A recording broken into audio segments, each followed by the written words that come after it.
কেউ যদি আপনাকে জিজ্ঞেস করে যে আপনি কী খেতে পছন্দ করেন, তাহলে অবশ্যই বলুন আমি বিরিয়ানি খেতে পছন্দ করি। কখনোই মানুষকে বলবেন না যে আপনার ডাল ভাত পছন্দ বা পানি দেওয়া ভাত পছন্দ। ভাবছেন একথা কেন বলছি? একথা এই কারণে বলছি, যখন কোনো মানুষ আরেকজন মানুষের দুর্বলতা বুঝতে পারে, জানতে পারে এবং তার সম্পর্কে A to Z ভালোভাবে সে ধারণা করতে পারে, ঠিক তখন থেকেই সেই মানুষটার প্রতি অপরের জানা ব্যক্তি অবহেলা শুরু করে।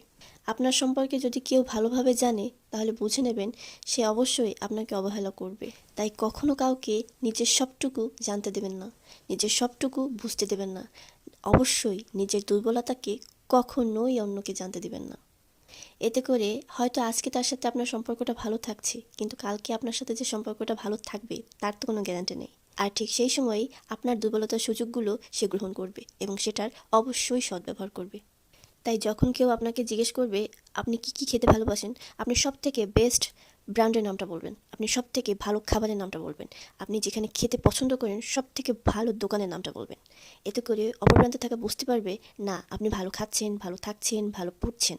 কিন্তু আপনি যদি তার সামনে আপনার চাহিদার কথা না বলেন, আপনার প্রয়োজনের কথা না বলেন, তাহলে ওই মানুষটা বুঝে নেবে আপনার আকাঙ্ক্ষা তো খুবই কম, আপনার চাওয়া পাওয়া খুবই সামান্য। এটা পূরণ করারই বা কী দরকার? এটা পূরণ করলেও হবে, না করলেও হবে। তার কারণ একটাই, আপনার চাহিদা সীমিত।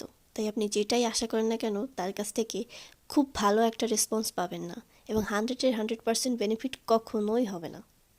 তাই যখন কেউ জিজ্ঞেস করবে অবশ্যই ভালোটা বলবেন, ভালোটা খেতে চাবেন, ভালোটা পড়তে চাবেন।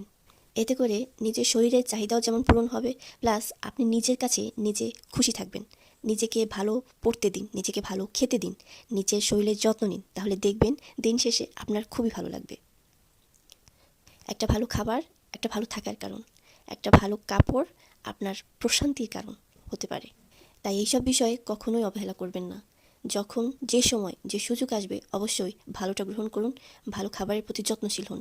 অবশ্যই দিন শেষে একটা জিনিস মনে রাখবেন, আপনার ভালো থাকার কারণ আপনাকেই খুঁজতে হবে।